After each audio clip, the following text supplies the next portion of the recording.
Emily Whitmore was 12 years old, and she was trying to make half a biscuit last 2 days. She broke it with both hands, careful, like it was something holy, and held the bigger piece out to her little sister without a word. May shook her head and pushed it back. Emily pushed it forward again. Neither of them cried. That's what broke him.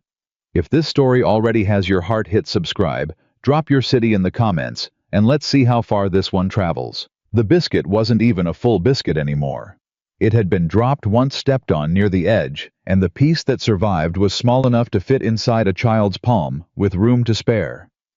Emily Whitmore held what was left of it with both hands, standing in the middle of the main road in Red Hollow, Texas on the hottest afternoon that summer had managed to produce. She wasn't crying. Caleb Mercer noticed that first. He'd ridden into more towns than he could name, and he'd seen hungry children before, the crying kind, the screaming kind, the kind that grabbed at strangers' sleeves. Emily wasn't any of those. She stood in the middle of the baking red dirt road, like she had decided somewhere deep inside herself that crying was a luxury her family couldn't afford. Her little sister May sat in a wooden wheelchair 10 feet away. The chair had one bad wheel. Someone had tied a strip of old leather around the axle to keep it from listing, but the leather had gone dry in the heat, and the whole thing tilted anyway. May was 8 years old and small for it. She sat with her hands folded in her lap and watched her sister hold the piece of biscuit like she was watching something that required her full, careful attention. Emily walked to her and held it out. May looked at it. Then she looked at her sister's face. Then she pushed the biscuit back toward Emily's chest with both palms, firm and quiet, like she'd made up her mind before Emily had even moved. "You take it," Emily said. "I'm not hungry." May: "I already ate. You had water and half a cracker this morning, and I was there, so don't." May folded her hands back in her lap. "You give it to Mama." Emily's jaw moved. She didn't speak for a moment. "Mama can't eat solid right now," Doc Cole said. "Then you eat it." "I'll eat later." "Emily." "I said I'll eat later." Neither of them moved. The sun was punishing. The dust didn't stir. Down the length of Red Hollow's Main Street, 2 men sat outside the feed store and watched without expression, and a woman hanging laundry on the far side of the road glanced over once and then looked deliberately away. The way people look away from something that makes them feel something they'd rather not feel. Caleb sat on his horse and watched. He hadn't meant to stop. He'd been riding through the way he rode through everywhere with no particular plan to stay. Red Hollow was a junction town, the kind of place you pass through heading somewhere else, and he'd planned to water his horse, buy 2 days of supplies, and be gone before dark. He had no ties here, no history, no reason to care about the geography of one small girl suffering on a Tuesday afternoon in July. He stopped anyway. I didn't get down from the horse. Not yet. He just sat there with one hand resting on the saddle horn and watched Emily Whitmore try to feed her sick sister a piece of biscuit that neither of them was willing to take. Finally, Emily broke the piece again, smaller now, almost nothing, and pressed half of that into May's hand with enough force that May couldn't push it back without dropping it. May looked down at the fragment in her palm. Then she looked up at her sister. "Half," Emily said. "That's the rule." May's fingers closed around it. They ate at the same time, both of them chewing slow like they were trying to make it last. Neither of them looked at each other while they did it. Caleb Mercer got down from his horse. He tied the horse at the post outside the general store and went inside to buy his supplies. He didn't speak to the children. He didn't know what he would have said. There was a kind of dignity in what he'd seen that he didn't want to interrupt with the wrong words. And Caleb had learned a long time ago that the wrong words from a stranger did more damage than silence. The man behind the counter inside was named Bill Pierce. Caleb knew the type before the man opened his mouth thick through the middle small eyes that moved fast, the kind of careful disinterest that meant he was watching everything. "Just passing through," Pierce said, not looking up from the counter. "That's the plan." "Good plan." Pierce set the flour and dried beans on the counter without being asked what Caleb needed. He'd clearly misjudged the order. Caleb didn't correct him. "Not much to keep a man here." "Those kids outside," Caleb said. "The little one in the chair." Pierce's hands slowed on the counter, just slightly. "The Whitmore girls," he said. "They got family. Their mother, she's sick." Pierce paused. "She's been sick since spring."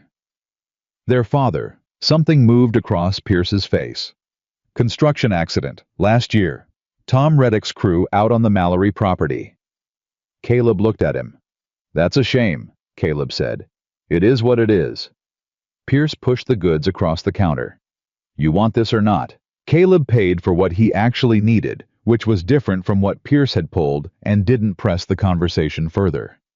But he stood at the door for a moment before he went out, looking back down the street at where May still sat in her tilted wheelchair, and Emily stood with her arms crossed, watching the road with the expression of someone who had learned to calculate threats by habit. He went to his horse. He untied the saddlebag on the left side.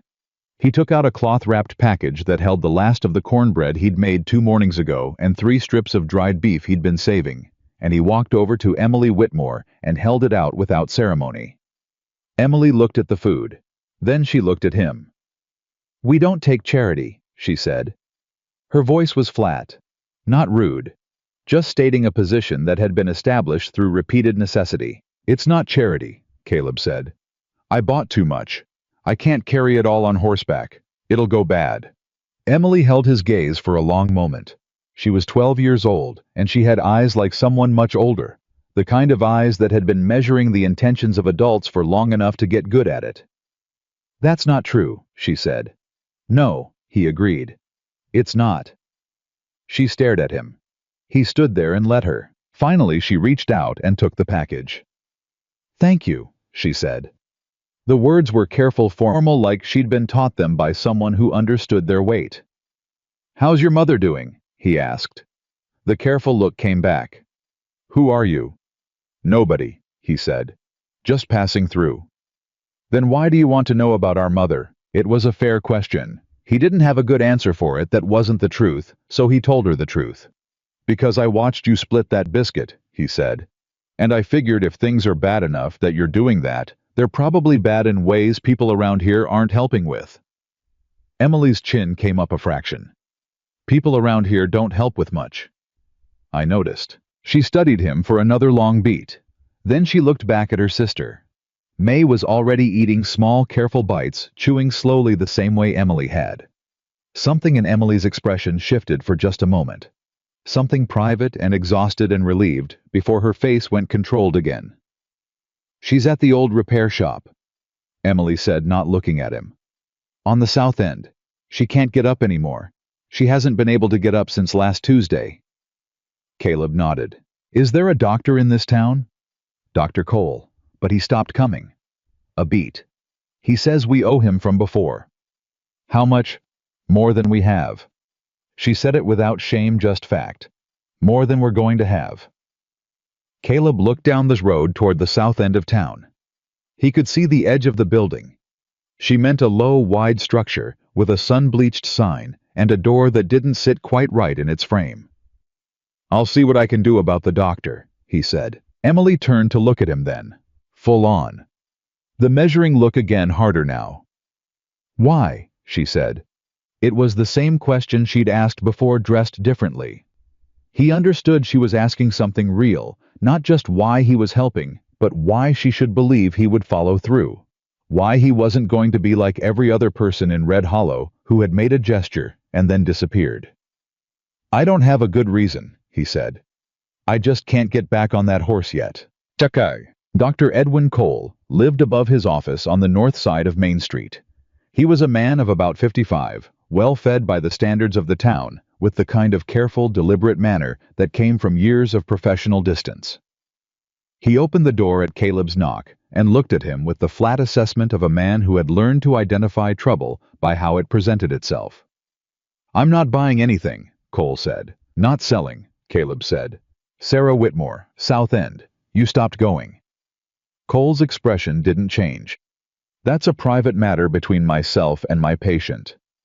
"Your patient is unable to get out of bed, and her children are splitting biscuit pieces in the road."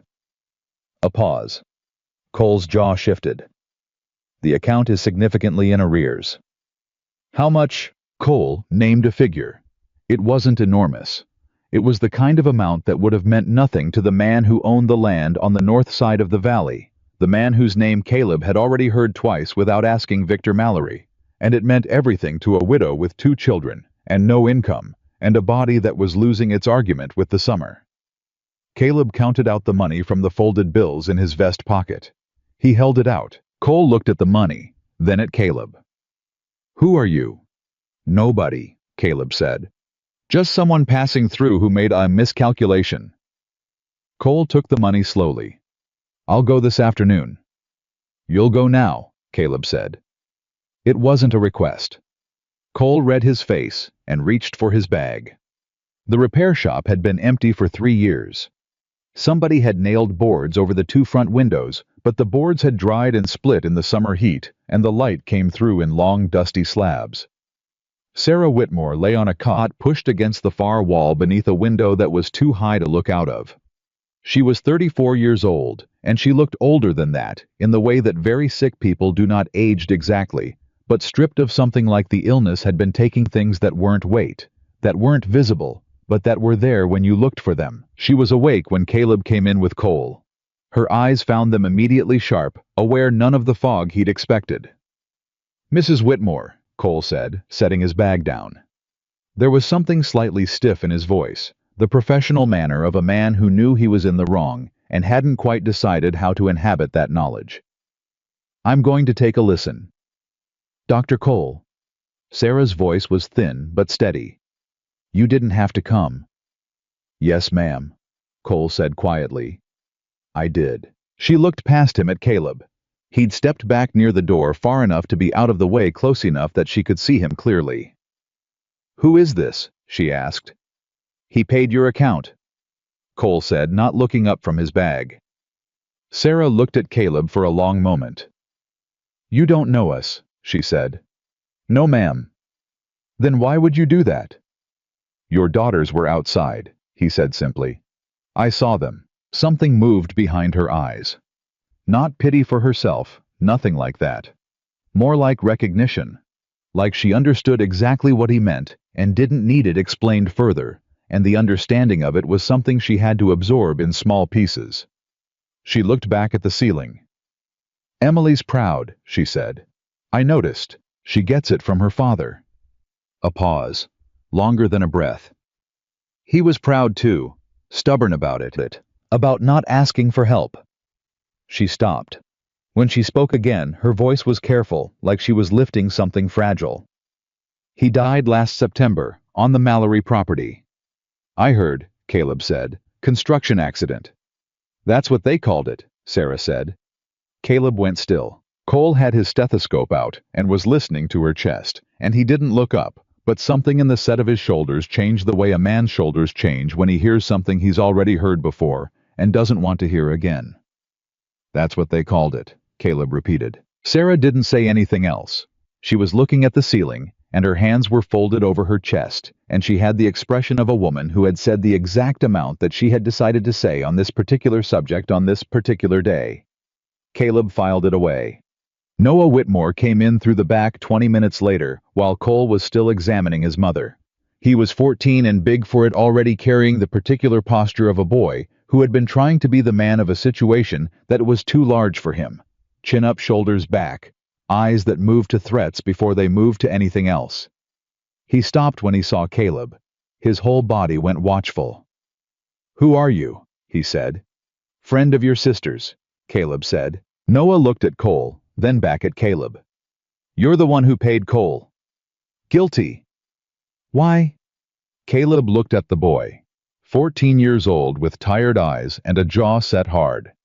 "You want the real reason or the one that doesn't require any more trust than you've already got to give?" Noah stared at him for a long beat. "Real one.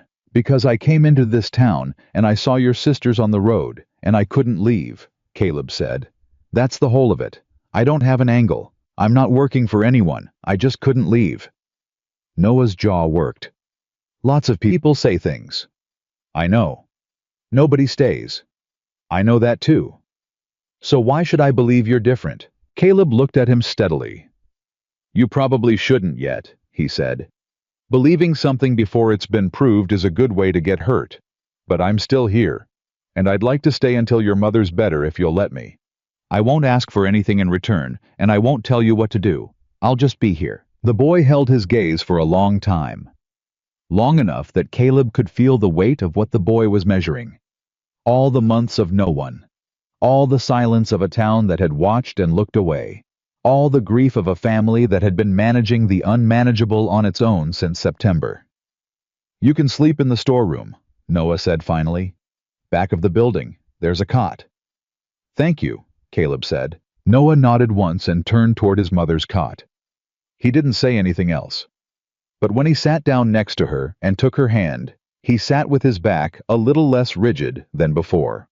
Cole took Caleb aside before he left. "She's worse than I'd like," Cole said, his voice low, his eyes on the door. "The lung infection has moved further than it had in the spring. She needs rest, real rest, and proper food and continued treatment. She can recover. I want to be clear that she can recover. But she cannot be moved. Not right now. Not without serious risk." "Define serious risk," Caleb said.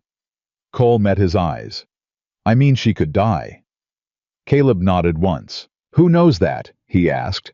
"About how bad she is." Cole paused. "People talk in a town this size." "Meaning Mallory knows." Cole's mouth pressed flat. He didn't answer. He picked up his bag and went to the door and paused with his hand on the frame. "Mallory's been asking about the land deed," Cole said without turning around. "I know because he asked me if Sarah had mentioned it. He asked me the way a man asks when he already knows the answer, but wants to know how much other people know." He stopped. "I told him I didn't know anything about deeds. I'm a doctor, not a lawyer." "Was that true?" Caleb asked. A long pause. Cole's hand tightened slightly on the doorframe. "Come back in the morning," Cole said. "There are things I should have said out loud a long time ago. Maybe it's time to say them." He went out without waiting for an answer. Caleb stood in the dim light of the repair shop and listened to the sounds of the family behind him. May's quiet breathing. Noah murmuring something to his mother, the distant dry creak of the bad wheel on the wooden chair as Emily rolled her sister closer to the cot. Outside down, the length of the road. Red Hollow went on doing what it did. Not evil exactly, not cruel exactly, but indifferent in the practiced, deliberate way that becomes its own kind of cruelty after long enough. And in the storeroom at the back of the building, on a cot that hadn't been used in 3 years, Caleb Mercer lay down fully dressed with his boots on and stared at the ceiling and thought about a man who had died on a construction site and a town that had looked away and a deed that someone wanted badly enough to ask a doctor about. He thought about Emily on the road with half a biscuit. I thought about the way she'd said, "We don't take charity, not angry, not bitter, just a statement of the rules she'd built to survive." He was still thinking when the heat finally broke past midnight, and the first breath of cool air came through the gap under the storeroom door, and something outside, some animal, or the wind moved through the dry grass with a sound like a long, slow exhale. He didn't leave. The morning came in hot and unforgiving. The kind of July heat that settled into the walls of a building overnight and had nowhere to go by dawn. Caleb was already awake when he heard Emily moving in the main room. He'd been awake for a while, lying on the cot in the storeroom, with his eyes open and his mind working through what Cole had said at the door. "There are things I should have said out loud a long time ago." A doctor didn't say something like that about nothing. A doctor said something like that when he'd been carrying a weight long enough that it had started to show. He got up, pulled on his boots, and pushed open the storeroom door. Emily was at the small table near the front wall, tearing a piece of dried beef into strips small enough for her mother to manage. Her hands moved fast and practiced, and she didn't look up when he came in, which meant she'd heard him and decided he didn't require acknowledgement. "How'd she sleep?" Caleb asked. "Some." Emily kept tearing. "She had a bad hour around 3. Noah sat with her." "Where's Noah now?" "Out back. He does odd jobs for Mr. Hanley at the livery some mornings. 50 cents if Hanley's in a good mood." She paused. "Hanley's not usually in a good mood." Caleb looked toward the cot. Sarah was asleep, her breathing audible from across the room. Not the labored drowning sound he'd feared, but still heavier than it should have been. May was curled in the chair beside her, also asleep, her head tilted sideways against the wooden back. "You sleep at all?" he asked Emily. "I'm fine. That's not what I asked." Emily finally looked up. That measuring look again, steady and older than 12 had any business being. "I slept enough," she said. "We don't have the luxury of sleeping too much." He didn't push it. He sat down across from her at the table, and after a moment he said, "I'm going to see Dr. Cole this morning. He said there were things he needed to tell me." Emily's hand slowed on the beef, just slightly. "About what?" "I don't know yet. About your father, maybe." The hands stopped entirely. She set down the strip of beef and looked at him. "What about my father?" It wasn't a question. The way she said it, it wasn't a question at all. It was the voice of someone who had asked themselves that question every single day for 10 months and hadn't had an answer that satisfied them. "I don't know," Caleb said honestly. "But I think Cole does. And I think he's been sitting on it." Emily looked at him for a long time. Her jaw was set. Her eyes were doing that rapid internal calculation he'd already come to recognize, measuring trust, measuring risk, measuring what it would cost her to believe something and have it come apart. "My father didn't fall," she said, quietly, flat, like she'd said it before to people who hadn't listened. "He was careful. He was always careful. He checked everything twice. That's what Mama always said, that he checked everything twice." "I believe you," Caleb said. That landed differently than she expected. He could see it, the slight adjustment in her posture, the almost imperceptible loosening around her eyes. Like she'd been braced for the dismissal and hadn't gotten it. "Nobody else does," she said. "I know." She picked the beef strip back up and started tearing again. Her hands weren't quite as steady as before. "Victor Mallory came to see Mama 2 weeks after Papa died," she said. "He brought flowers. He sat with her and held her hand and told her how sorry he was. He cried." She paused. "He cried real good, I'll give him that." "What did he want?" "He said Papa owed him money, from a loan he'd taken out to buy equipment for the shop." She said it without expression, the voice of someone reciting facts they've memorized through repetition. "He said the debt transferred to Mama. He said there were papers." She stopped. Mama had never heard about any loan. Papa never mentioned it. But Mallory had papers. He had papers with Papa's signature on them. Caleb looked at her. "You think the signature was forged?" "I know the signature was forged," Emily said. "Papa crossed his H a certain way. His whole life he crossed his H the same way Mama showed me letters from before they were married, and it was always the same. The signature on Mallory's paper crossed it different." She looked up. "I told that to Sheriff Briggs. I showed him 2 of Papa's old letters to prove it." "What did Briggs say?" Emily's mouth pressed into a thin, hard line. "He said children weren't qualified to read documents." The silence that followed had weight to it. Caleb sat in it for a moment and let it settle.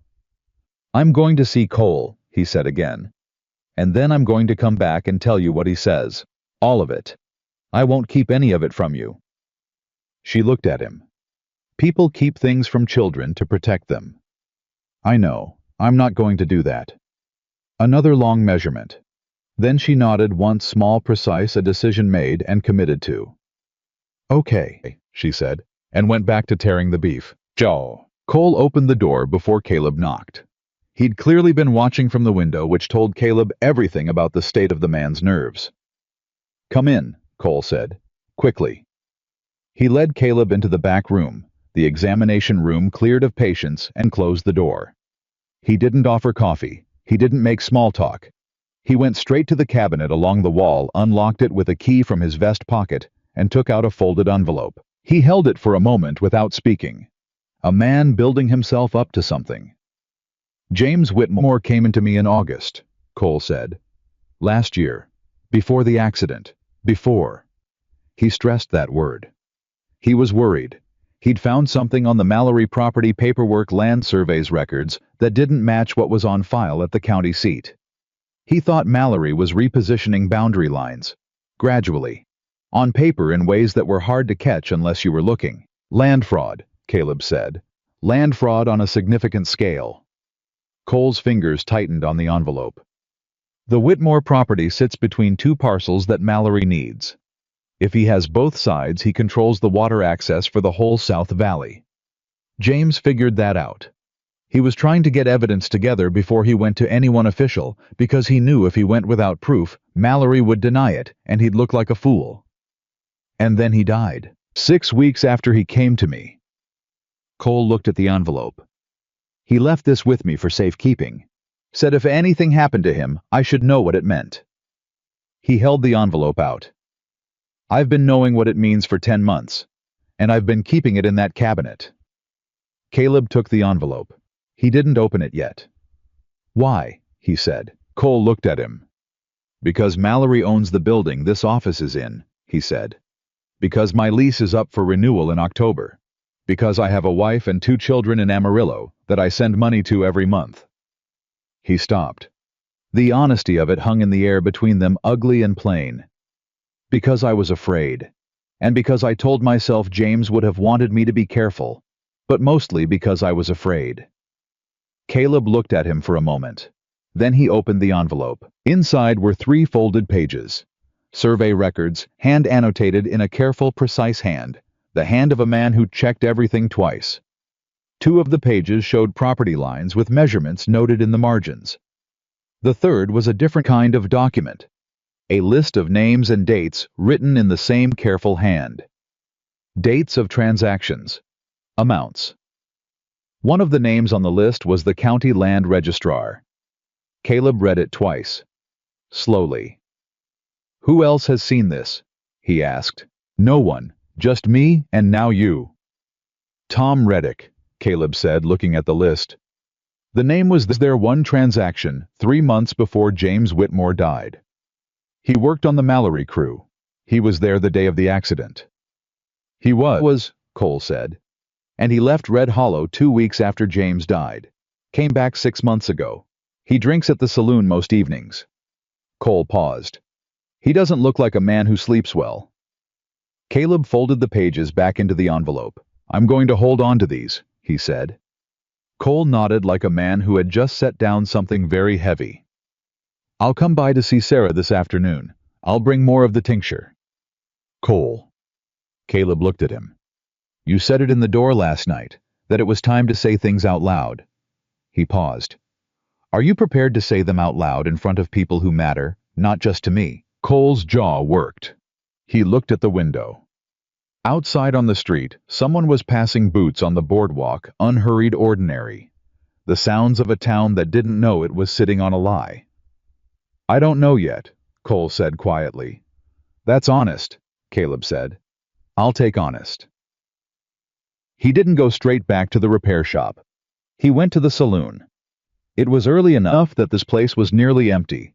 Just the barman stacking glasses, and one man at the far end of the bar who sat with both hands around a glass he hadn't touched. Tom Reddick was about 40, lean in the way men got lean when they weren't eating well, with the look of someone who had been watching the door every time it opened for a long time. He looked up when Caleb sat down 2 stools away. Don't know you, Reddick said. No, Caleb agreed. But you knew James Whitmore. Reddick went very still. His hands, still wrapped around the glass, didn't move. A pulse of something went through his face. Not guilt exactly, more like the look of a man who has been waiting for a particular knock on a particular door for so long that when it finally comes, he doesn't know if he feels dread or relief. Where'd you get that name? Reddick said. Low, careful. Same place I got yours, Caleb said. From a piece of paper a dead man left with a doctor. The glass in Reddick's hands cracked slightly. He looked down at it, then set it on the bar. I didn't push him, Reddick said. The barman was very busy at the far end of the counter. Tell me what happened, Caleb said. Reddick's jaw moved. He pulled the glass toward him and then pushed it away. He was building himself up to something the same way Cole had the same architecture of a man approaching a thing he'd been avoiding. We were on the scaffolding, Reddick said. 3rd level. James and me and 2 of Mallory's men, Doyle and Curtis. James had found the survey papers by then. Mallory knew he'd found them. I didn't know that at the time, But I knew something was wrong because Doyle and Curtis were acting strange, watching James more than they were working. Reddick stopped, swallowed. James slipped, he said. That's what I told people. That's what I signed my name to saying. He stopped again. He didn't slip. Doyle went into him from the side. I was 20 feet away. I saw it. I saw the whole thing. His voice had gone very quiet, very flat. And then Doyle looked at me across that scaffolding, and I knew right then that if I said anything, they'd find a way for me to have an accident too. Caleb was quiet for a moment. So you left. 2 weeks later. I couldn't look at this town anymore. I couldn't look at myself. He turned the glass over on the bar, mouth down. I came back because I ran out of money, and I didn't have anywhere else. And because I thought maybe... He stopped. Maybe what? Maybe if I was back here, if I was close enough, I could do something. His voice was raw. But Mallory's got the sheriff. He's got the land registrar. He's got half the town by the throat one way or another, and I'm just some drunk at a bar with a story nobody wants to hear. I want to hear it, Caleb said. Reddick looked at him. Who are you, mister? Nobody important. But I've got James Whitmore's papers, and I've got a doctor who's running out of excuses to stay quiet. And now I've got you. He paused. That's 3. 3's a different number than 1. Reddick stared at him. Mallory will find out, he said. He always finds out. He's got eyes in this town everywhere. I know, Caleb said. He'll come after the family. That's what he does. He goes after the thing that hurts you worst. I know that too. Then what are you going to do about it? Reddick's voice cracked slightly on the last word. Not anger, desperation. The desperation of a man who has been carrying a thing alone for 10 months and doesn't know how much longer he can hold it. Caleb put both hands flat on the bar and stood up. I'm going to make sure Sarah Whitmore doesn't get moved out of that building before she's well enough to stand up in a courtroom, he said. And then I'm going to find a way to get what we know in front of someone Mallory can't buy. He looked at Reddick. But I need you to be willing to say what you saw, out loud, in front of people, when the time comes. Reddick looked at the upturned glass for a long time. His breathing was uneven. His hands were not quite steady. I've got a room at the boarding house, he said finally. If something happens to me before this goes anywhere, if I disappear or I have an accident, there's a letter in the floorboard under the cot, 3rd board from the wall. He looked up. You remember that? I'll remember it, Caleb said. Don't disappear. He came back to the repair shop at midday and found a situation that had changed while he was gone. A man was standing outside the door, not Mallory. Caleb had not yet seen Mallory, but he had the sense that Mallory would not come himself to a thing like this. This was one of Mallory's men. The type came in a recognizable shape, a certain kind of ease in the body that came from knowing you were backed by money and power. He was leaning against the doorframe with his arms crossed, and Emily was standing in front of him with both arms at her sides, chin up, and May was behind her in the chair. Tell your mother she needs to think carefully, the man was saying as Caleb came within earshot. His voice was smooth, almost pleasant, the kind of voice that had learned to sound reasonable while delivering unreasonable things. Mr. Mallory is being very patient. He doesn't want to involve the sheriff. But the debt is real, and the land. There is no debt, Emily said. Now, miss, you're a child, and this is a grown-up matter. My name is Emily Whitmore, and I am 12 years old, and I know the difference between a real signature and a forged one. Emily said in a voice that did not shake. And if Mr. Mallory comes here himself and looks me in the eye and tells me my father signed those papers, I'll call him a liar to his face. Caleb stepped up beside her. The man looked at him. A recalibration happened behind his eyes, measuring, adjusting. This a friend of yours? The man said to Emily, though his eyes stayed on Caleb. Yes, Emily said without hesitating. Caleb looked at the man steadily. You've delivered your message, he said. You can go. The man smiled. It didn't reach anywhere near his eyes. Mr. Mallory's a reasonable man. He'd like to resolve this without... You've delivered your message, Caleb said again. Same tone, same steadiness. Go. Something read in the man's face. A calculation, a decision that this particular moment wasn't the one, and he pushed off the doorframe with an air of practiced ease and walked away down the road without looking back. Emily let out a breath. Just one controlled. "He's been here before," she said. "Not him. Other ones. They come with the same speech every time." "How often?" "Once a week. Sometimes twice." She watched the man until he turned the corner. "They started coming more when Mama got sick." Caleb looked at the corner for a moment after the man had gone. "Does your mother know how bad the pressure Mallory's putting on?" Emily's silence was its own answer. "She's sick," Emily said finally. "She doesn't need to know everything." "No," Caleb agreed. "But she needs to know enough, because what we're about to do is going to move fast, and she needs to be the one to decide whether she wants it to happen." Emily turned to look at him.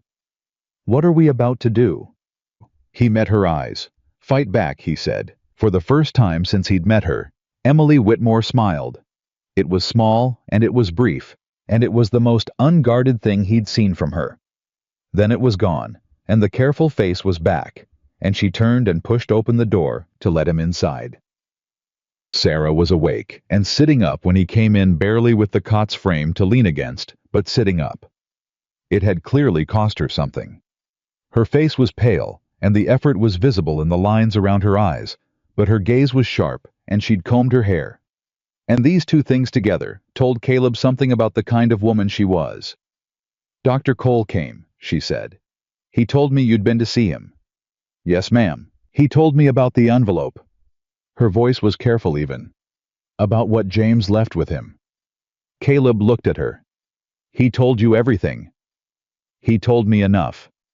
She held his gaze. "James knew, didn't he? He knew before he died that it was dangerous. He knew, and he didn't tell me because he was trying to protect me." Caleb didn't answer. He didn't need to. Sarah looked at the far wall for a moment. Her hands were in her lap, folded the same way May folded hers. "He was always doing that," she said. "Protecting me from things. Carrying them alone." Her voice was steady, but it had the quality of something that was steady because she had decided to make it steady, not because it came naturally. "He was wrong to do that. I told him 100 times, whatever it is, tell me. We carry it together, or we don't carry it at all." She stopped. "He never quite believed me. I was trying to do right by you," Caleb said. "I know." She looked back at him. "He was a good man, Mr. Mercer. He was one of the genuinely good ones, and someone killed him for it." She said it directly, no softening, no hedge. "I've known that since October. Since before the doctor stopped coming, before Mallory's men started showing up. I've known it, and I've had no way to do anything about it because I've been lying in this cot watching my children starve by degrees." The room was very quiet.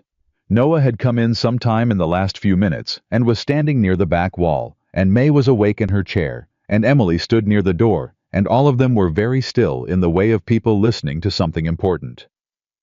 "There's a man named Tom Reddick," Caleb said. "He was on the scaffolding." Sarah's eyes closed briefly. When they opened, they were the same, not broken, just weighted. "I always thought someone had to have seen it. He'll talk. When the time comes, he'll talk. And until then," Caleb said, "I'm not leaving, and no one is moving you out of this building." He paused. "That's a promise, Mrs. Whitmore. I don't make them easy, and I don't break them." She looked at him for a long moment. The evaluation in her eyes was different from Emily's, less about threat assessment, more about something deeper.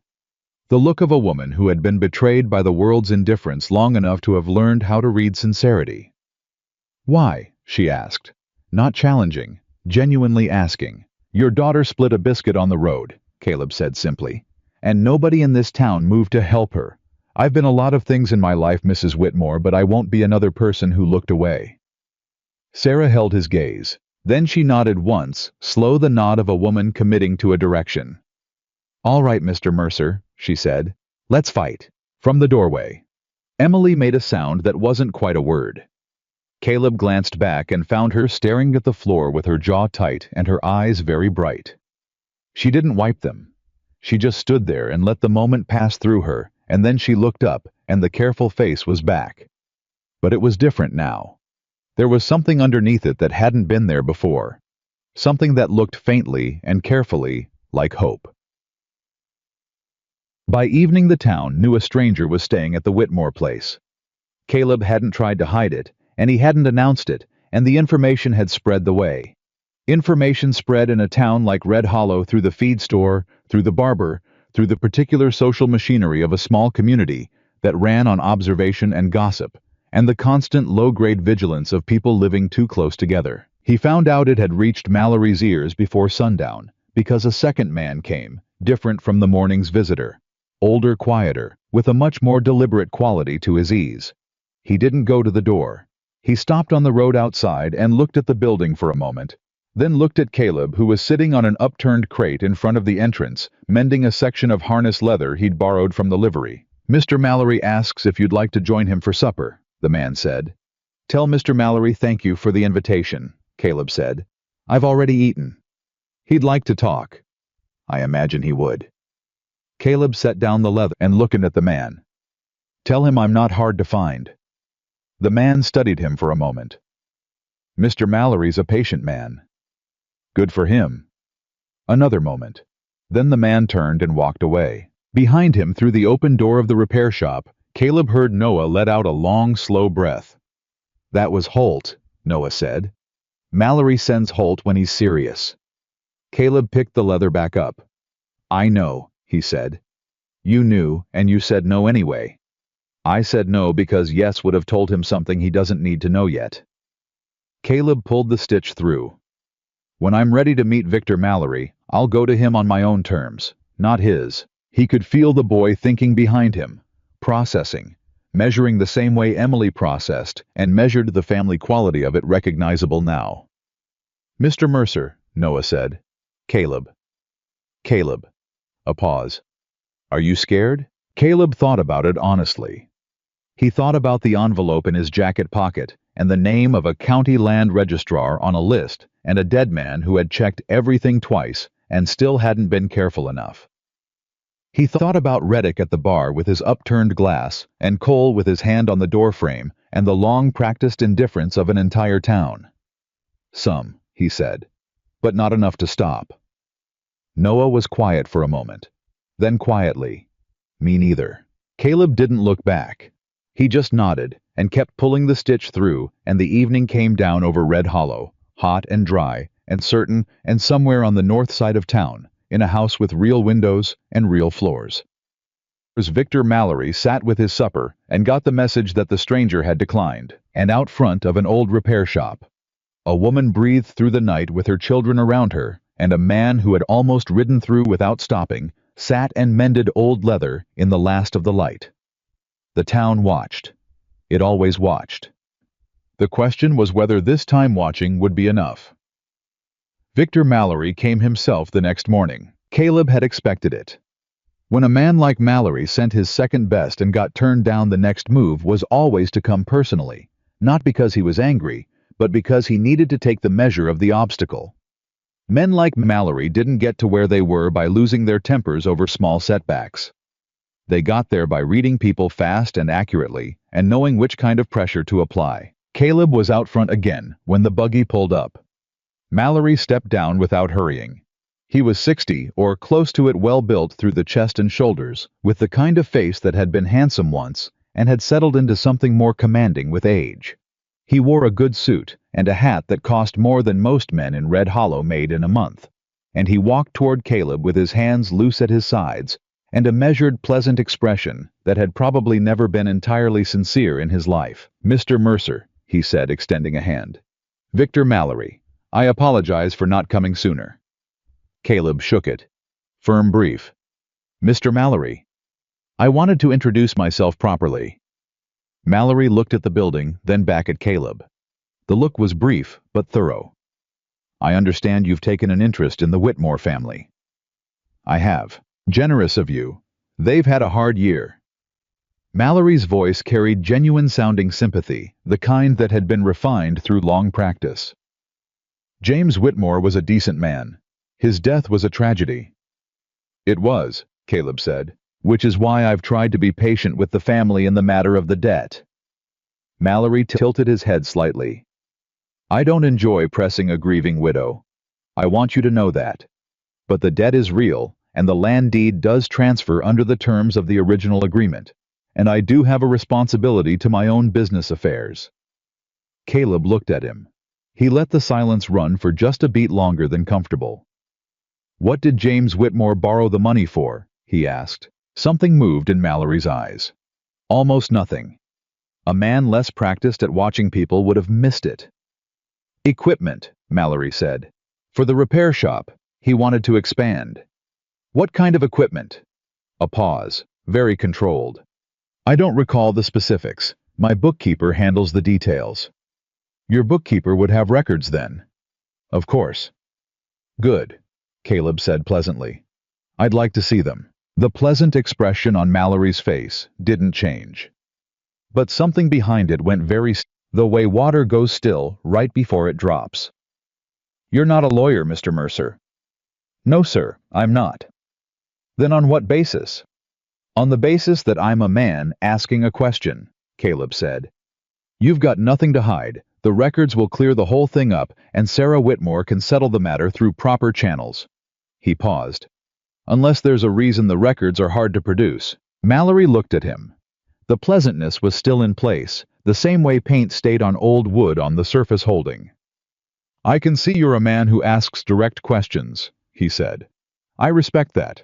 I'll have my bookkeeper pull the relevant documents. This doesn't need to be adversarial.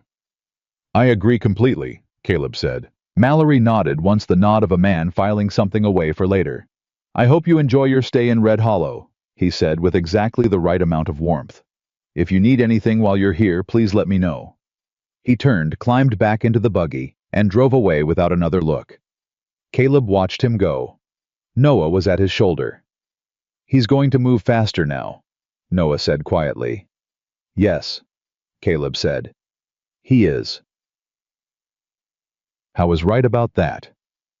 By afternoon, word had come through Hannah Doyle, the woman who ran the boarding house on the east side of town, and seemed to know the movements of Red Hollow the way a doctor knows a body from long habit and careful attention. She appeared at the repair shop door just before 2 o'clock. A small, sharp-eyed woman in her 60s who had clearly made a decision about something and was executing it before she could change her mind. I knew James Whitmore, she said to Caleb without preamble when Emily let her in. I knew him well. He used to come fix things for me at the boarding house. Wouldn't take full payment, always said half was enough. She looked at Caleb steadily. I heard you talk to Mallory this morning. Yes, ma'am. I heard you asked about the records. She paused. This afternoon, Mallory sent 2 men to see Bill Pierce at the general store. I know because Pierce's wife was at the dry goods counter, and she told my girl who told me. She folded her hands. Pierce owes Mallory money, a lot of it. Those men weren't there to collect. They were there to remind him of it, Caleb said. Yes. Hannah Doyle looked at him directly. Pierce was the one who witnessed the loan document, James's alleged signature. He's the one who would have to say under oath that he saw James sign it. Those men were reminding him what happens if his memory gets complicated. The room was quiet. Emily was standing near the wall. She hadn't moved. Mrs. Doyle, Caleb said. How many people in this town know what Mallory is? The woman exhaled. It was a long-waited exhale, the sound of someone releasing something they'd been holding for a while. Most of them know something, she said. But knowing something and being willing to say it are different countries, Mr. Mercer. Mallory has got his fingers into almost every business in this town one way or another. A loan here, a lease there. He's patient. He's been patient for 20 years, and the town has let him be patient because it was easier. Until now, Emily said from the wall. Both Caleb and Hannah looked at her. Her arms were crossed, her chin was up, and she had the expression of someone stating a fact that she has decided will be true through sheer force of commitment. Hannah Doyle looked at the girl for a long moment. Something in the older woman's face shifted something private and moved. Until now, she agreed quietly. What will you do? Caleb asked her. I'll talk, Hannah Doyle said. When it comes to it, I've got a room full of boarders who've seen things over the years. Men passing through men working for Mallory, who drank too much and talked too much. I've kept those stories in my head because I didn't know who to tell them to. She looked at Caleb squarely. I know who to tell them to now. She left the way she'd come, direct, unhurried, a woman on the right side of a decision. Emily watched the door for a moment after she'd gone. She's the first person from this town, she said. She won't be the last, Caleb said. Emily turned to look at him. Her eyes were very bright and very controlled, and she believed him and didn't entirely want to, because believing things had a cost she'd learned firsthand. You don't know that, she said. No, he admitted. But I know people, and I know the way a town's conscience works. One person says it out loud, then two, then it gets easier. He met her gaze. Your father's been the truth in this town for 10 months. It's been sitting there waiting for someone to say it. That's what Mallory's most afraid of. Not me, not the papers. The moment the truth stops being unsayable. Emily was quiet for a long moment. Then she turned and went back to her mother. Reddick was gone from the saloon that night. Caleb found the barman wiping down the counter with the slightly over-careful attention of a man pretending not to know something. Reddick, Caleb said. Haven't seen him today, the barman said, not looking up. His room at the boarding house is empty, Caleb said. Hannah Doyle said he didn't come back last night. His things are still there. The barman stopped wiping. He set the cloth down. He looked at the counter. I don't know anything about that, he said. I'm not saying you do. Caleb kept his voice level. I'm asking if you saw anything. A long pause. The barman picked the cloth back up. 2 of Mallory's men came in yesterday evening, he said very quietly to the counter. They sat with Reddick for about an hour. After they left, Reddick sat alone for a while. Then he left. The cloth moved. He didn't look right when he left. He looked like a man who'd been told something. Caleb stood there for a moment. Did he look scared? He looked decided, the barman said, which is different. He glanced up briefly. I've been watching Tom Reddick drink himself sideways for 6 months. I've never seen him look decided about anything. Last night he looked like a man who'd made up his mind about something. Caleb went to the boarding house. He went to Reddick's room, and he counted 3 boards from the wall, and he lifted the 3rd one. The letter was there. He read it standing in the empty room by the last light of the window. Reddick's handwriting was rough and uneven, but it was clear, a full account of what he'd seen on the scaffolding. Names, dates, Doyle and Curtis. The sideways shove. James Whitmore's hands grabbing at nothing. Reddick had written it without ornament, in the flat confessional tone of a man writing something he expected might be read at his own inquest. At the bottom he'd written, If I'm gone, this is why. And Mercer knows the rest. Caleb folded the letter very carefully and put it in his jacket pocket next to the envelope from Cole. I went back to the repair shop in the dark and sat outside on the upturned crate and thought about Tom Reddick's face in the saloon, the way his hands had been tight around the glass, the way he'd said I didn't push him before Caleb had asked any question at all, the weight a man carries when he knows something and can't put it down. He looked decided. Caleb hoped that meant Reddick had gone somewhere to be safe. He held the hope carefully, the way you held something you weren't sure of. Jatan. Sheriff Briggs came the next morning. He was a broad man with a sheriff's star that seemed slightly too large for the shirt it was pinned to, and he had the manner of someone who had been doing a job for a long time in a way that required him to pretend the job was different from what it actually was. He came alone, which meant this was official enough to require a badge and unofficial enough to not require a witness. You're Mercer, he said. That's right. I'm going to need to ask you to move along, Briggs said. Not unkindly. The voice of a man delivering a message he'd been told to deliver and had decided to deliver gently. Red Hollow's a quiet town. We don't need outside parties stirring up settled matters. What matters have been stirred up? Caleb asked. Briggs looked at him. You know what I mean. I'd rather you said it plain. The Whitmore situation is a civil matter between the family and a local businessman. It doesn't require interference. I'm not interfering with anything, Caleb said. I'm staying with a family while their mother recovers from an illness. As far as I know, that's not against any law. Briggs's jaw moved. Mallory's a patient man, but he's not. You said Mallory, Caleb said. Briggs stopped. He'd hurt himself. Something moved across his face. Not shame exactly, more like the look of a man who has made a small navigational error and is calculating the cost. "I meant the creditor," Briggs said. "Of course you did." Caleb looked at him steadily. "Sheriff, I have a letter written by a witness to James Whitmore's death. I have survey documents that James Whitmore himself gathered before he died. And I have a doctor who is prepared to speak about what he knows." He paused. "The circuit judge comes through here in 3 weeks. I'd like all of this to still be in place when he arrives." The silence that followed was the specific silence of a man recalibrating. Briggs looked at Caleb for a long moment. His star caught the light. "You're putting yourself in a bad position," he said finally. "I've been in bad positions before. This town watched a family starve for 10 months and called it none of their business," Caleb said. His voice was still level, still quiet. "I understand the position that puts people in. I understand the pressure Mallory applies, and I understand why people bend under it. But I'm not going to bend, Sheriff. And I think somewhere underneath whatever he's told you, you know the Whitmore family didn't deserve what happened to them." Briggs stood there. He was a big man, and he looked in that moment like he was carrying something inside the size of a building. "I can't help you," he said quietly. "I know," Caleb said. "But can you stay out of the way?" A very long pause, the longest yet.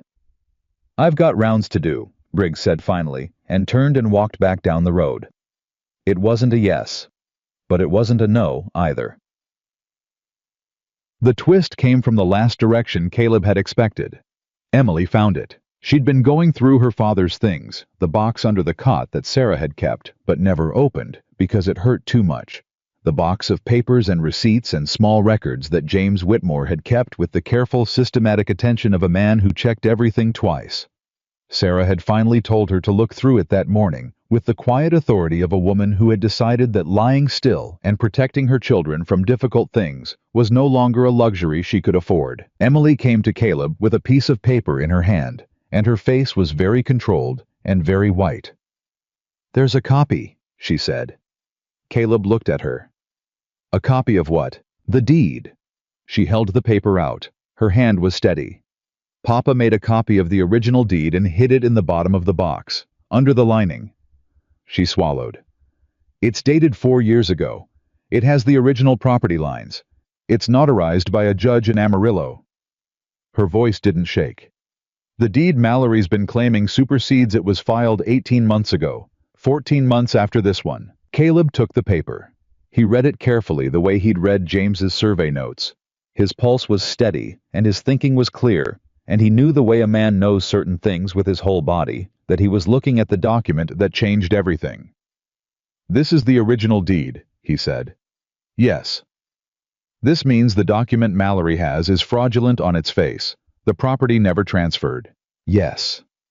Emily's voice was very quiet now. "Papa knew. That's why he was gathering the survey papers. He wasn't just trying to prove the boundary fraud, he was building a case that would hold up in court. He had this copy, he had the surveys. He probably would have had Reddick as a witness once he knew who'd been watching." She stopped. "He had everything. He was almost there." Her voice fractured slightly on the last word, a hairline crack, and she pulled it back together immediately. He was almost there, and then he wasn't. Caleb held the deed and looked at this 12-year-old girl standing in front of him, with her jaw set and her eyes bright and her hands at her sides, and he thought about James Whitmore checking everything twice and hiding a copy of a deed under the lining of a box, because he was the kind of man who understood that you prepared for the worst while working toward the best. "He got it there," Caleb said. "He got it there because you found it." Emily looked at the deed in his hands. Something passed through her face. Something enormous and private and briefly fully unguarded. Then she blinked, and it was contained again. "What do we do with it?" "We protect it," Caleb said. "We don't tell anyone we have it yet, not until we need it." He looked at her. "Do you understand why? Because if Mallory knows we have it, he'll try to get rid of it before the judge comes." "Exactly." He held the deed out. "You keep it. You've kept it safe this long." Emily took it back. She looked at it for a moment, then folded it with the same precision her father had probably used and tucked it inside her dress against her ribs. "Papa was trying to protect us," she said. Not to Caleb, not entirely. To herself or to some private space where she kept her father. "I wasn't just trying to protect the land. He was trying to make sure we had it after." She looked up. "He knew it was dangerous. He did it anyway." "That's what good men do," Caleb said. She nodded once. Then she went back inside. That evening, Mallory's patience ran out. Caleb knew it had because Holt came back not to deliver an invitation this time, but to stand in the road with two other men and make no pretense about why they were there. They didn't approach. They just stood there, visible in the way that was meant to be seen. A communication. "We are here. We are watching. We are no longer pretending this is a civil matter." Noah came to stand beside Caleb. "There's 3 of them," Noah said. "I see that. What do we do?" Caleb looked at the 3 men in the road. He thought about the deed against Emily's ribs. He thought about Reddick's letter in his jacket pocket. He thought about Cole, who had said "I don't know yet" when asked if he would speak. He thought about Hannah Doyle, who had said "I'll talk" without hesitation. He thought about Sheriff Briggs walking away down the road with his star catching the light, and his back carrying the weight of everything he hadn't said. He thought about the circuit judge, and 3 weeks that had just gotten a great deal shorter. "We don't blink," Caleb said. He stood there. Noah stood beside him. The 3 men in the road stood there. And then from across the street a door opened. Hannah Doyle came out of the boarding house and walked to her front steps and stood there with her arms folded, looking at the 3 men without expression. A moment later, from further down the road, Bill Pierce's wife came out onto the front porch of the general store and stood there as well. Then a man Caleb didn't know came out of the barber shop and stood in his doorway. One by one. 4 people. 5. None of them saying anything. Just standing in the light of the evening looking at Holt and his 2 men. The town watching. But watching differently. Holt stood there for another long minute. Then he said something to the 2 men beside him, too quiet to carry. And he turned and walked away. The 2 men followed. Noah let out a breath. "Did that just—" he started. "Don't count it yet," Caleb said. But he said it quietly, and there was something in his voice that wasn't quite the same steadiness as before. Something that had room in it barely for something that felt like the first real shift in weather after a long dry season. Across the street. Hannah Doyle caught his eye and nodded once. He nodded back. Sarah's voice came from inside, thin and clear. "Emily, come tell me what just happened." And Emily, who had been watching from the window, went to tell her mother the truth, all of it, for the first time in a very long while. 2 hours later, while the household slept, Caleb sat alone in the storeroom with the deed and the envelope and Reddick's letter spread out on the cot in front of him. He'd been turning it over in his mind all evening, the timeline, the pieces, what they had and what they still needed. They had the original deed. They had the survey records. They had a written testimony from a man who'd watched James Whitmore die. They had a doctor who was moving toward saying his piece. They had one boarding house keeper and a handful of townspeople who had stood in the road tonight and shown Mallory's men a different face. What they didn't have was a guarantee. Mallory was still standing. His money was still real. His reach into the courthouse, the sheriff's office, the land registry still real. 3 weeks until the circuit judge, and 3 weeks was a long time in a town where everything could shift overnight. Caleb looked at the deed. He looked at James Whitmore's careful handwriting on the survey pages, the annotations in the margins, the measurements, the observations of a man building a case piece by careful piece. He thought about how close James had been.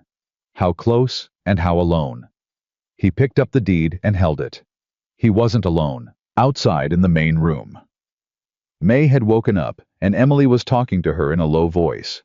The kind of voice that was meant to help someone go back to sleep.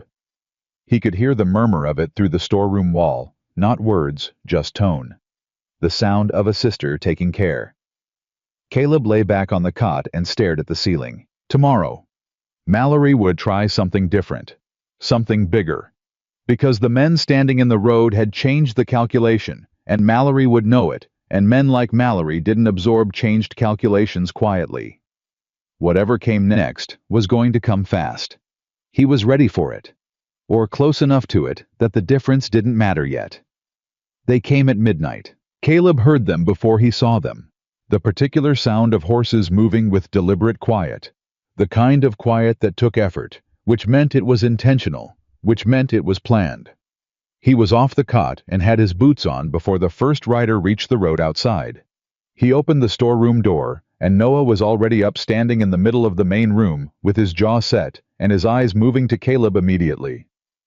"How many?" Noah said. "Can't tell yet. More than 2. Caleb crossed to the front and looked through the gap in the boards over the window. The road was dark, but not empty. He counted shapes, 4, 5, a 6th, near the corner. 6 at least. "Sheriff's with them," Noah said. He'd looked through a different gap lower on the wall. "I can see the star." Emily was up.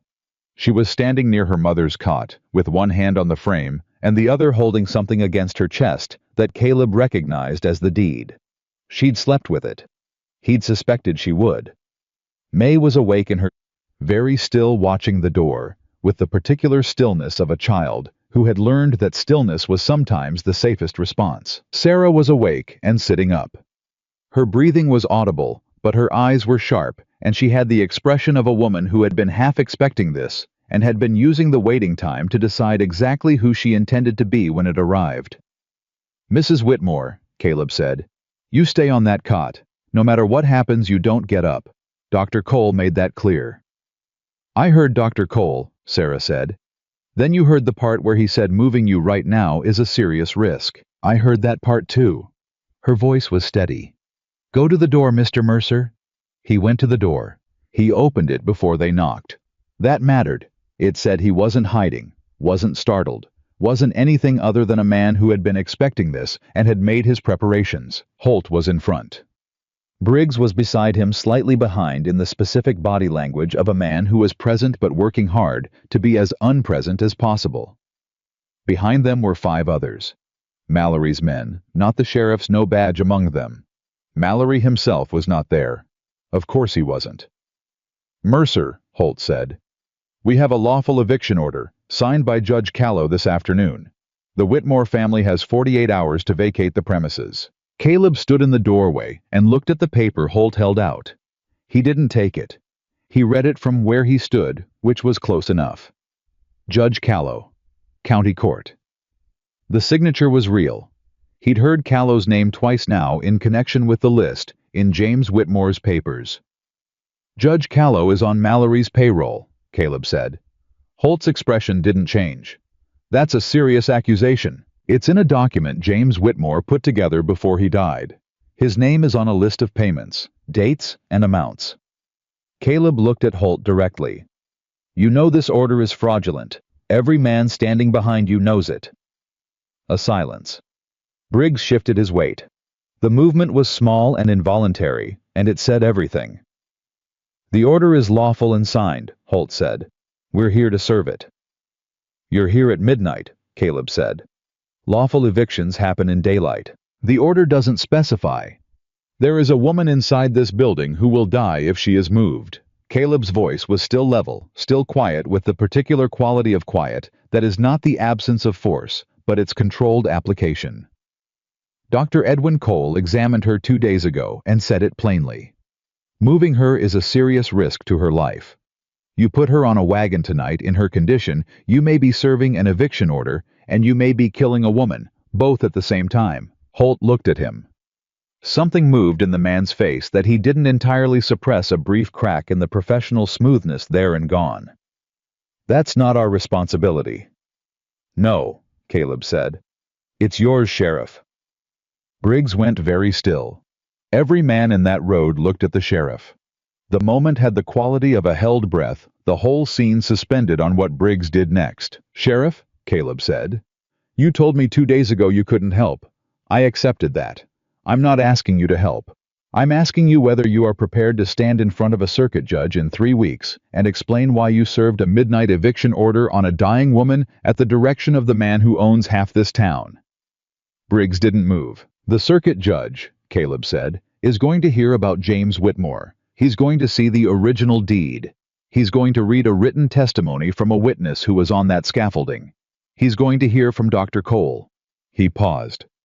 Every man who took part in what happens tonight is going to have to account for it. Every single one. The silence was very long. Holt turned to look at Briggs. It was the look of a man who had expected a resource to be available and was discovering it might not be. Briggs cleared his throat. "We'll come back in the morning," he said. His voice was rough, like the words had to come from somewhere deep and disagreeable. "With daylight. When there's a doctor present to assess the patient's condition." Holt's jaw went tight. That's what I'm deciding," Briggs said. He didn't look at Holt. He looked at the ground, then at the road, then at nothing in particular, with the expression of a man who has just done the first right thing he's done in a very long time and is already calculating what it will cost him. "We'll come back in the morning." He turned his horse. After a moment, his deputies followed. Holt stood there for 3 more seconds, long enough to let Caleb feel the weight of what he was carrying, and then turned as well. They rode out. Noah was at Caleb's back. "They'll come back." "Yes," Caleb said, "but not tonight." He turned and went inside. Emily had both arms around her mother. May's hands were folded in her lap, and she was staring at the door, and her face was very young and very old at the same time. Sarah had one arm around Emily and was looking at Caleb over her daughter's head with an expression he didn't have a word for. Not gratitude, exactly, something more complex and more durable than gratitude. "You should sleep," Caleb told them. "You first," Emily said into her mother's shoulder. He almost smiled. He went back to the storeroom instead. He didn't sleep. He wrote. He'd found paper and a pencil in the storeroom 2 days ago and hadn't touched them. Now he sat on the cot and wrote everything down. The timeline, the names, the evidence, what Cole had said, what Reddick had written, the dates on the deed versus the dates on Mallory's document, Judge Callow's name on the list. He wrote it the way James Whitmore had written things, careful, systematic, checking each detail twice. He wrote 2 copies. One he put with the deed and the other documents. The other he folded and addressed to the federal marshal's office in Amarillo. Then he sat and thought about how to get it there before morning. I went to Hannah Doyle before dawn. She answered the door in a robe with her hair pinned back, and she didn't look particularly surprised to see him, which told him she'd heard the horses last night. "They came," she said. "Briggs held them off until morning. I need to get something to the federal marshal's office in Amarillo before Mallory finds out." Briggs blinked. He held out the folded letter.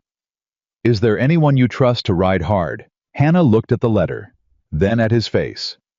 She turned and called back into the house. "Henry." A boy of about 16 appeared at the top of the stairs, already dressed. He'd clearly been awake. "How fast can you get to Amarillo?" Caleb asked him. "Change horse at Ridgeway, 7 hours, the boy said without hesitation. Like he'd already calculated it. Like he'd been waiting to be asked something useful. "Ride hard," Caleb said. "Don't stop in town longer than it takes to change horses. Don't tell anyone where you're going or what you're carrying." He held out the letter and enough money for the journey and the return. "You understand?" "Yes, sir." Henry took both and was down the stairs and out the back door inside a minute. Hannah watched him go. "He's a good boy," she said. "I need one more thing," Caleb said. "Dr. Cole, I need him at the repair shop by 8 o'clock, before Holt comes back." "I'll send my girl," Hannah said. She was already moving. "What else?" "That's enough for now," Caleb said. "Thank you, Mrs. Doyle." She waved the thanks away like it was a fly. "James Whitmore fixed my porch steps for free and then argued with me for 20 minutes when I tried to pay him." She said it to the wall, not to Caleb, the way people talked about people they missed. "Go on back. I'll handle Cole." Cole was there at 7:40. He came with his bag and with the look of a man who hadn't slept much either. Eyes clear, jaw tight. The particular alertness of someone who had made a decision overnight and was now living inside it. "I heard what happened," he said to Caleb in the doorway. "Briggs held them. Briggs won't hold twice." Cole set his bag down and moved to Sarah's cot without being asked. He checked her pulse breathing temperature with the quick, certain movements of a doctor who needed the information fast and clean. He stood up and looked at Caleb. "She's no worse," he said. "She's actually slightly better. If this continues another week, she may be able to tolerate—" He stopped. "But she cannot be moved today. I'll put that in writing. Signed, dated with my medical credentials attached." He paused. "And I'm prepared to say the rest, in front of whoever needs to hear it. I want that on the record. I've decided." "What changed?" Caleb asked. Cole glanced at Emily, who was sitting at the table watching him. He looked back at Caleb. "Holt's men came to my office at 10 o'clock last night," he said, "before they went to the road. They weren't threatening exactly. They were reminding me that my lease and my license renewal both go through channels that Mallory has influence over." He straightened. "And I sat there after they left, and I thought about James Whitmore, and I thought about the fact that I've been letting a family suffer, rather than say what I know, and I decided I would rather lose the lease and the license than be the man who let that go on one more day." The room was quiet. Sarah spoke from the cot. "Dr. Cole." Her voice was thin but steady. "Thank you." Cole nodded once tightly and didn't say anything. He sat down and began writing his medical statement.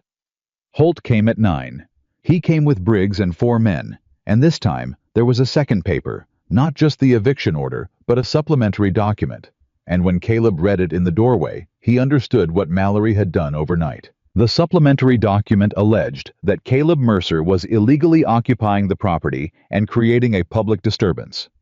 It was signed by 2 witnesses. Caleb looked at the names and recognized neither of them, which meant they were paid, which meant Mallory had moved faster than he'd expected, and used a night of Briggs's hesitation to build a legal wall. "This one's for you," Holt said. "Not the family, you specifically."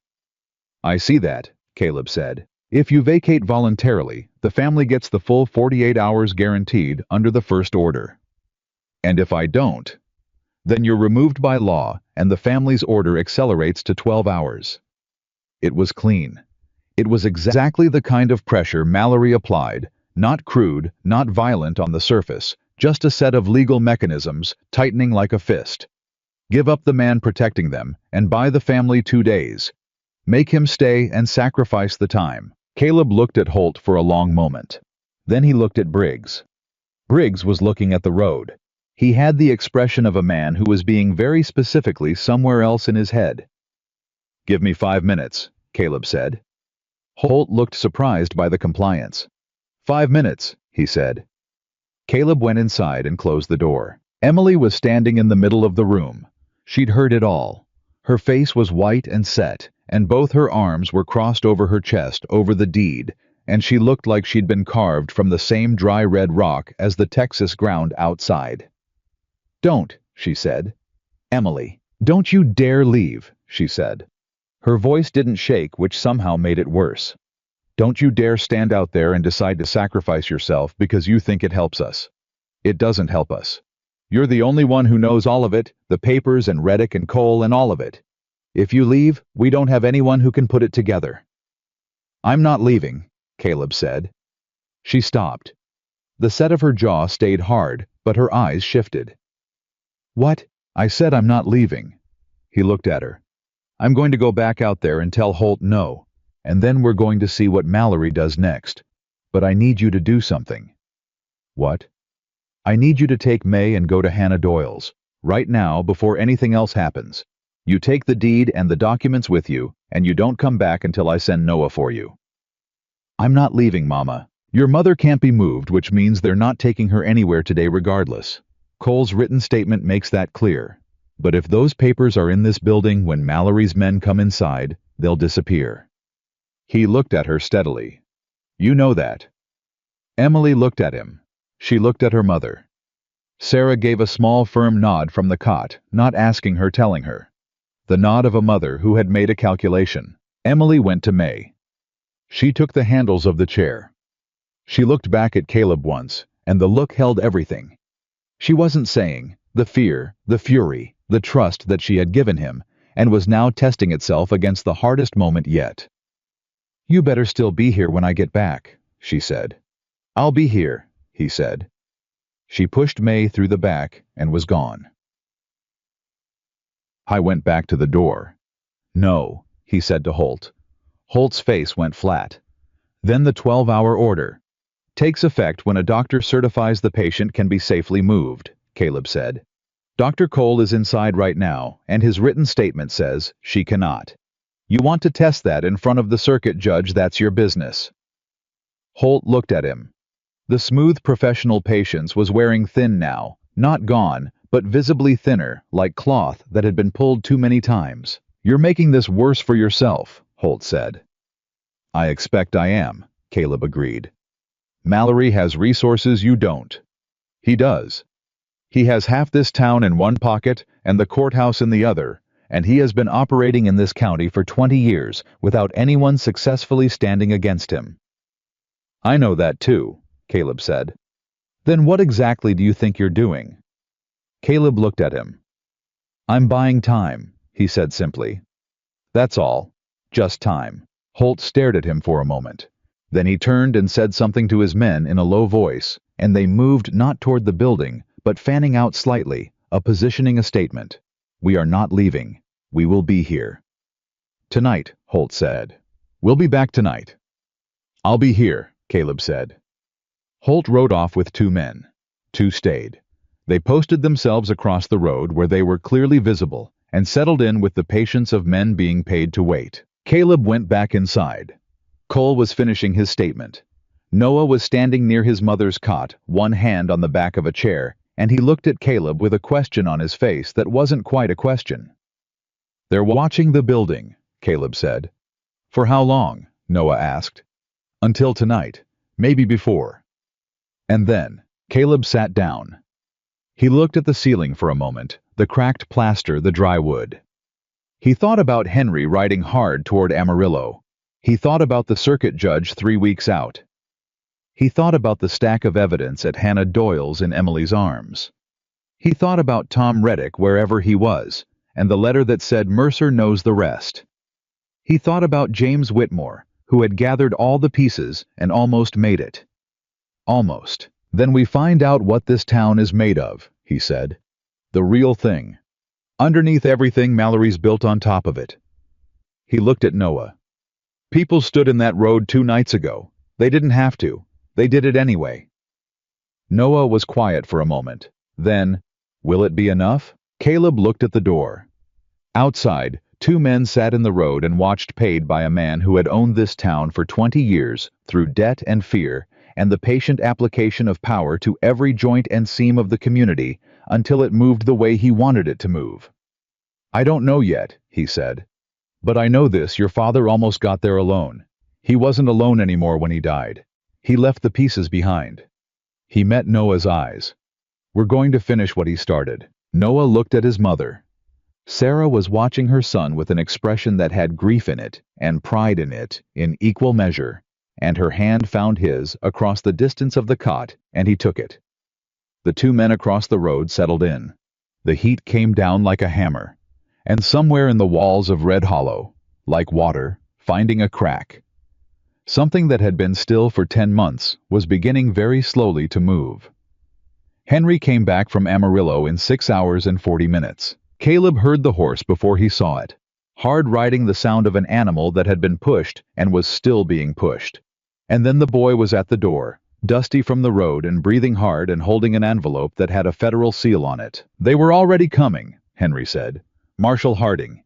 He said he'd had a complaint filed 3 weeks ago about land fraud in Collin and Randall counties, and Red Hollow was already on his list. He held out the envelope. He said to give you this and tell you he'd be here by sundown. Caleb took the envelope. He read it standing in the doorway. Behind him, Noah made a sound, not quite a word. What does it say? Noah asked. It says James Whitmore wasn't the only one, Caleb said. There are 2 other families in neighboring counties. Same pattern. Forged debt documents. Surveying fraud. 1 man dead in an accident. He folded the letter. Mallory's been running this longer and wider than any of us knew. Noah stood very still. So Papa he didn't just find something small. No, Caleb said. He found the whole thing. That's why they couldn't let him talk. Noah turned away. He went to the back wall and stood there for a moment with his back to the room, his shoulders working with something he was keeping inside, and Caleb gave him the time to keep it. Sarah spoke from the cot. Her voice was quiet and even. "How long until the marshal gets here?" "Sundown," Caleb said. 3-4 hours. "Then we need to hold until sundown," she said. It was not a question. "Yes, ma'am." "All right." She settled back against the frame. "Then that's what we do." He sent Noah for Emily. She came back with May, and with the documents pressed against her chest, and the first thing she did when she came through the door was look at Caleb with that measuring look, confirming he was still there and still standing, and then she went straight to her mother. Caleb watched the two of them. Emily sitting on the edge of the cot, Sarah's hand finding her daughter's face, and he turned away to give them the moment. He had 2 hours before everything moved, and he used them. He went to Cole first. "The marshal is coming tonight. I need you ready to give your statement in person." Cole straightened. The last of whatever hesitation had been living in him went out of his face like a candle blown clean. "I'll be ready," he said. "Bring everything. Your records from when you treated Sarah, the dates Mallory's men came to see you, everything." "I'll have it all." Cole paused. "Mercer." "I want to say, not yet," Caleb said. "Say it when it's over." Cole nodded and turned back to his desk. He went to Hannah Doyle next, and she was already organizing. She had 3 boarders who had agreed to speak, men who had worked for Mallory at various points and seen various things, and she had written their accounts in her own hand and had them read and signed their names at the bottom. "You've done this before," Caleb said, looking at the pages. "I've been waiting to do this for 6 years, Hannah said. She handed him the stack. "Don't lose those." He went to Pierce at the general store last, and this was the one he was least sure of. Pierce was alone in the store when Caleb came in. He looked up, and his face went through 3 different things, in quick succession: recognition, fear, and then something else. Something that looked like it had been building pressure for a long time. "The marshal's coming tonight," Caleb said. "He's going to want to talk to the witness on Mallory's loan document."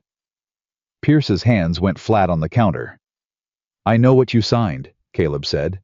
"I know why you signed it. I'm not here to threaten you.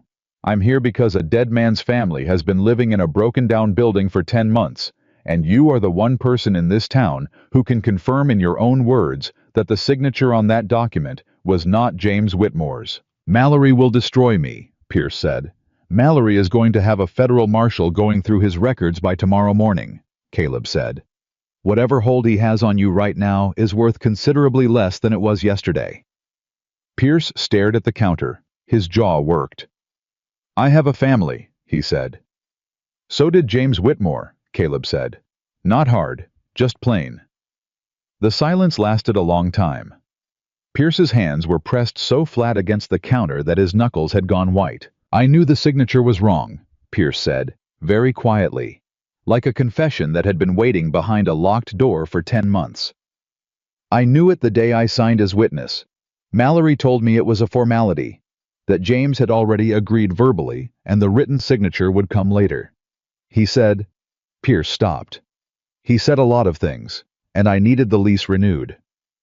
"Will you say that tonight?" Caleb asked. "To the marshal, out loud." Pierce looked up. His eyes were the eyes of a man who was frightened and ashamed and had been carrying both for long enough that they'd become indistinguishable from each other. "Yes," he said. "God help me, yes." Holt came back at 5 o'clock. He came with 6 men this time, and without Briggs, which told Caleb that Briggs had either been replaced or had simply stopped answering Mallory's requests, and either way, it changed the texture of the situation. Caleb was outside. He'd been outside for an hour because he'd wanted to be seen. Wanted Mallory's people to see that he was still there, still standing, not hidden, not afraid. "The 48 hours are up," Holt said. "Dr. Cole's medical statement has been reviewed by Judge Callow and rejected." "Judge Callow," Caleb said, "is going to have a conversation with a federal marshal in approximately 1 hour. I'd be very surprised if he's reviewing any documents after that." Holt went still. Something moved in his face. What Marshall? Marshall Harding, out of Amarillo. Caleb kept his voice even conversational, the tone of a man discussing weather. He's been investigating land fraud in 3 counties. Red Hollow is on his list. He'll be here at sundown. Holt looked at him. The smooth professional surface was cracking now, not collapsing, but cracking. The waystone cracked when the temperature changed too fast. You're bluffing. I'm not much of a bluffer, Caleb said. You've been watching me for 4 days. Have I bluffed about anything yet? Holt turned and said something to the man nearest him, too quiet to hear. The man rode off fast toward Mallory's property, Caleb assumed. Getting word back. Caleb let that happen. He wanted Mallory to know. We're staying, Holt said, until the order is executed, or until you can prove what you just said. That's fine, Caleb said. I want you here when Harding arrives. Tom Reddick walked out of the livery stable at 5:30. Caleb had not known he was there. Nobody had known he was there, or if anyone had known, they hadn't said. He walked out with his hat in his hands and his shoulders straight in the particular posture of a man who had been deciding something for a long time and had finally stopped deciding. He crossed the road to where Caleb stood in front of the repair shop, with Holt and his men still positioned 30 feet away, watching. I didn't leave town, Reddick said. I see that, Caleb said. I went to the livery because old Pete doesn't talk to Mallory's people. He turned his hat over in his hands. I've been there since yesterday. Pete brought me food. He stopped. I heard what you told those men about the marshal. Is it true? Caleb asked. I'll say what I saw, Reddick said. To whoever needs to hear it. I'm done sitting on it. His voice was rough, not emotional, exactly more like sandpaper, the sound of a man who had worn himself down to the grain. I've been sitting on it for 10 months, and I look like this. He gestured at himself. I'd rather be afraid and say it than be safe and keep looking in the mirror. Caleb extended his hand. Reddick shook it. You'll want to be inside when Harding arrives, Caleb said. I'll need you where I can find you. I'll be inside, Reddick said.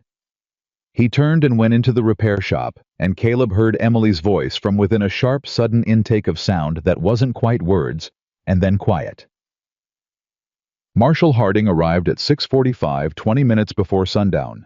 He came with 2 deputies and a wagon, and he was a lean man in his 50s, with a face that had been outdoors for most of his life, and eyes that assessed everything in the first 3 seconds and filed it. He looked at Holt and his men in the road. He looked at the building. He looked at Caleb. You Mercer, he said. Yes, sir. You've been busy, Harding said. He swung down from his horse and looked at the envelope in Caleb's hand, the same envelope Caleb had been adding documents to all afternoon, every piece of evidence accumulated into one organized package. Is that for me? Yes, sir. Harding took it, opened it, and stood in the road, reading while his deputies held their horses, and Holt and his men stood very still, with the look of people watching a situation change around them, like weather. Harding read for a long time. He turned pages carefully. He went back to 2 pages and read them again. Then he looked up at Holt. Who are you? He said. Robert Holt. I work for Victor Mallory. Where's Mallory? At his property, sir, North Valley. Get him, Harding said. Tell him Marshal Harding of the federal court wants him in town in 1 hour. Tell him I've got land survey records, a notarized original deed, a written witness testimony, and a list of payments made to a county land registrar and a sitting judge. He paused. Tell him he can come here, or I'll come to him. He'll prefer to come here. Holt looked at Caleb. The look lasted 1 second. Then Holt turned and rode out. They gathered in what passed for Red Hollow's courthouse, a room at the back of the land registry office. Every office big enough for 24 people if they stood close. They stood close. Sarah came. Cole and Noah supported her, one on each side, and she walked through the door under her own power, with her back straight and her face composed, and the effort it cost her was visible, and she made it anyway, because she had decided she would be standing when this happened. Emily pushed May's chair. She'd taken the deed out from against her ribs, and was holding it in both hands openly, and she walked through that room with it held out in front of her, like something she'd been carrying a long time, and was finally getting to put down in the right place. Hannah Doyle came. Her 3 boarders came.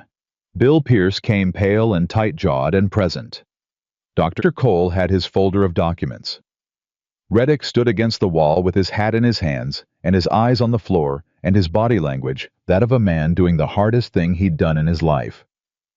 Mallory came in at 7:30. He came without Holt. He came with a lawyer and with the composed, patient expression of a man who had been in difficult rooms before and knew how to occupy them. He looked at the assembled crowd, and something moved briefly in his face, a rapid internal calculation, and then the composure returned, and he sat down where Harding indicated, and he waited. Harding ran it like a proceeding. He was efficient and relentless, and he had clearly been building this case from outside Red Hollow for weeks before Caleb's letter arrived, and what Caleb had sent had given him the final pieces he'd needed. Cole spoke first. His voice was steady, and he laid out the timeline: James Whitmore's visit in August, the papers left for safekeeping, the months of silence, the pressure applied by Mallory's men, the medical statement about Sarah.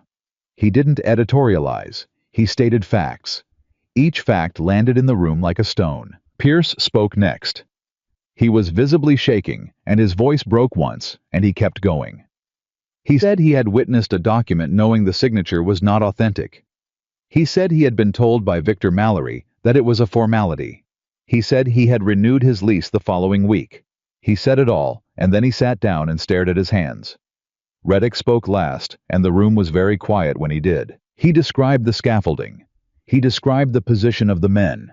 He described what he saw Doyle do, the specific, deliberate movement, the direction of it, James Whitmore's hands. He described the look Doyle gave him across the scaffolding afterward.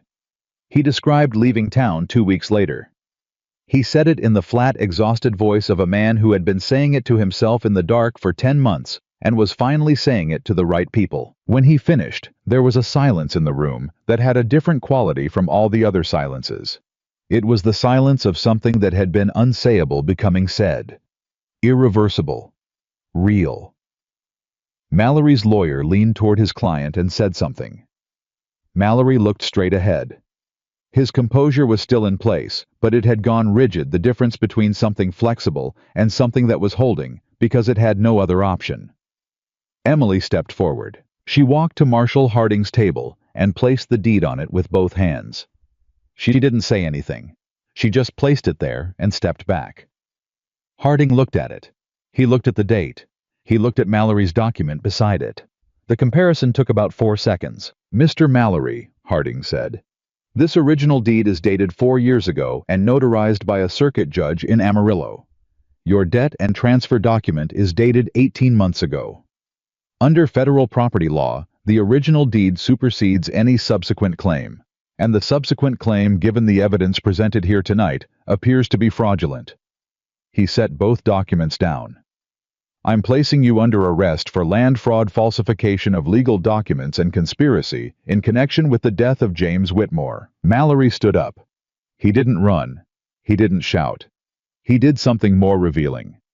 He turned and looked at the room, at all the faces, as if he were taking an inventory of everyone who had turned. His face was perfectly controlled and perfectly empty of everything that might have made him look human in that moment. Then he looked at Emily. She looked back at him.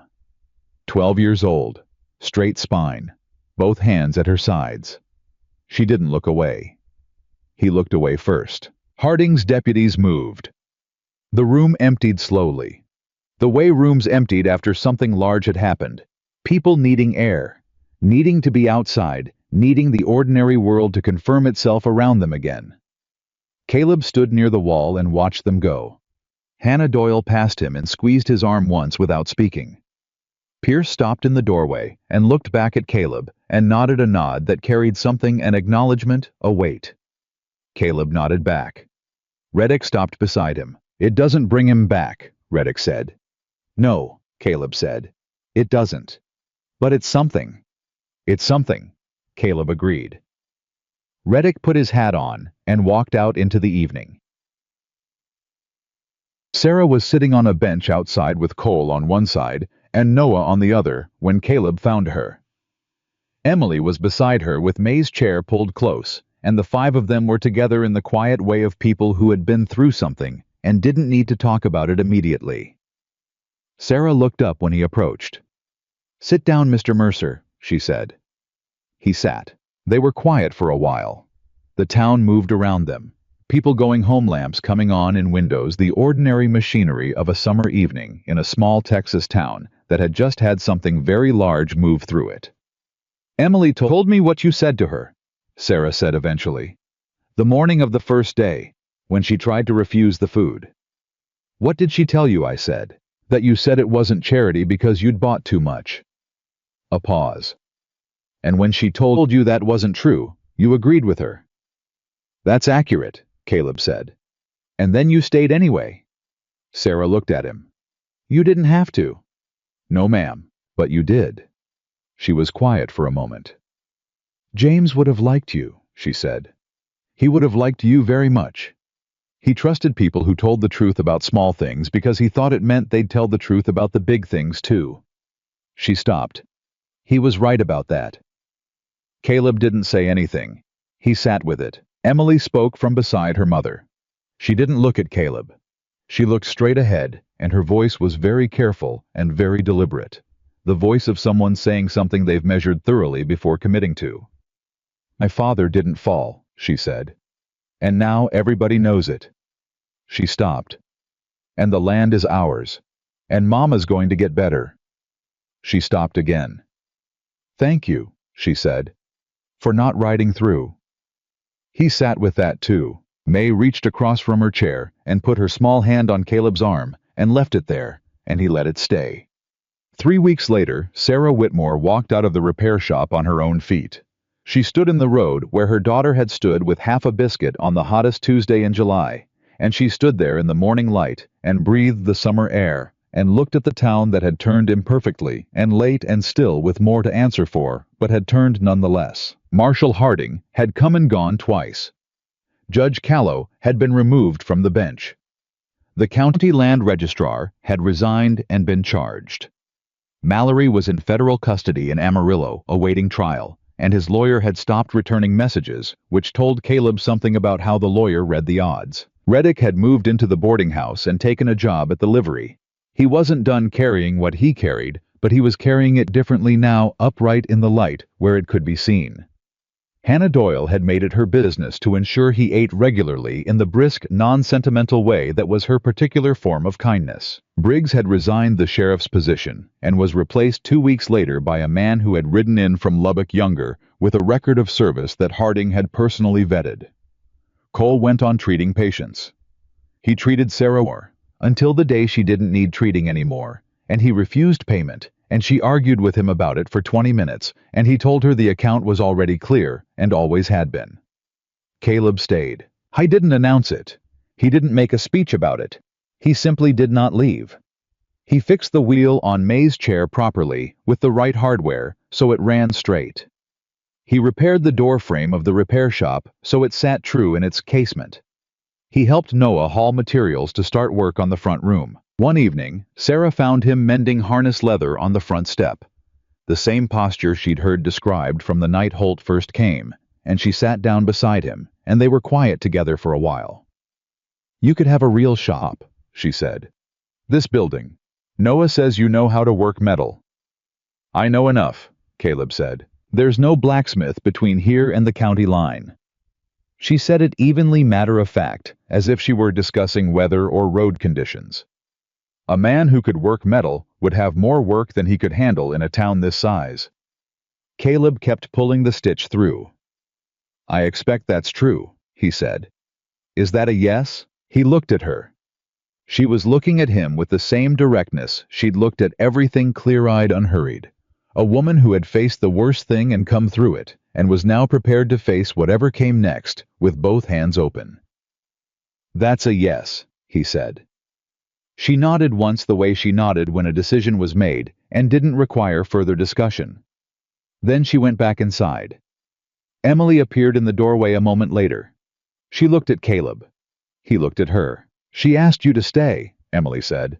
"She mentioned the blacksmith situation," Caleb said. Emily's mouth moved. The small, brief, unguarded smile, the one he'd seen once before, the first time he'd said the word fight. It lasted a second. Then her face went composed again, but this time the composure was different. There was something underneath it now that hadn't been there the first day on the road. Something that didn't need to brace for the worst. Something that had the space finally to simply be. "Good," she said. She went back inside. May's voice floated out from within, then Noah's, then Sarah's, the ordinary sound of a family moving through an evening together, in a home that belonged to them on land that was theirs, in a town that had finally been made to say the truth out loud. Caleb pulled the last stitch through and tied it off. A man who had almost ridden through a town had stopped instead and stayed, and the stopping had changed everything. Not just for one family, but for every family in Red Hollow that had learned what it looked like when one person refused to look away. That was the whole of it. That was all of it. And it was enough.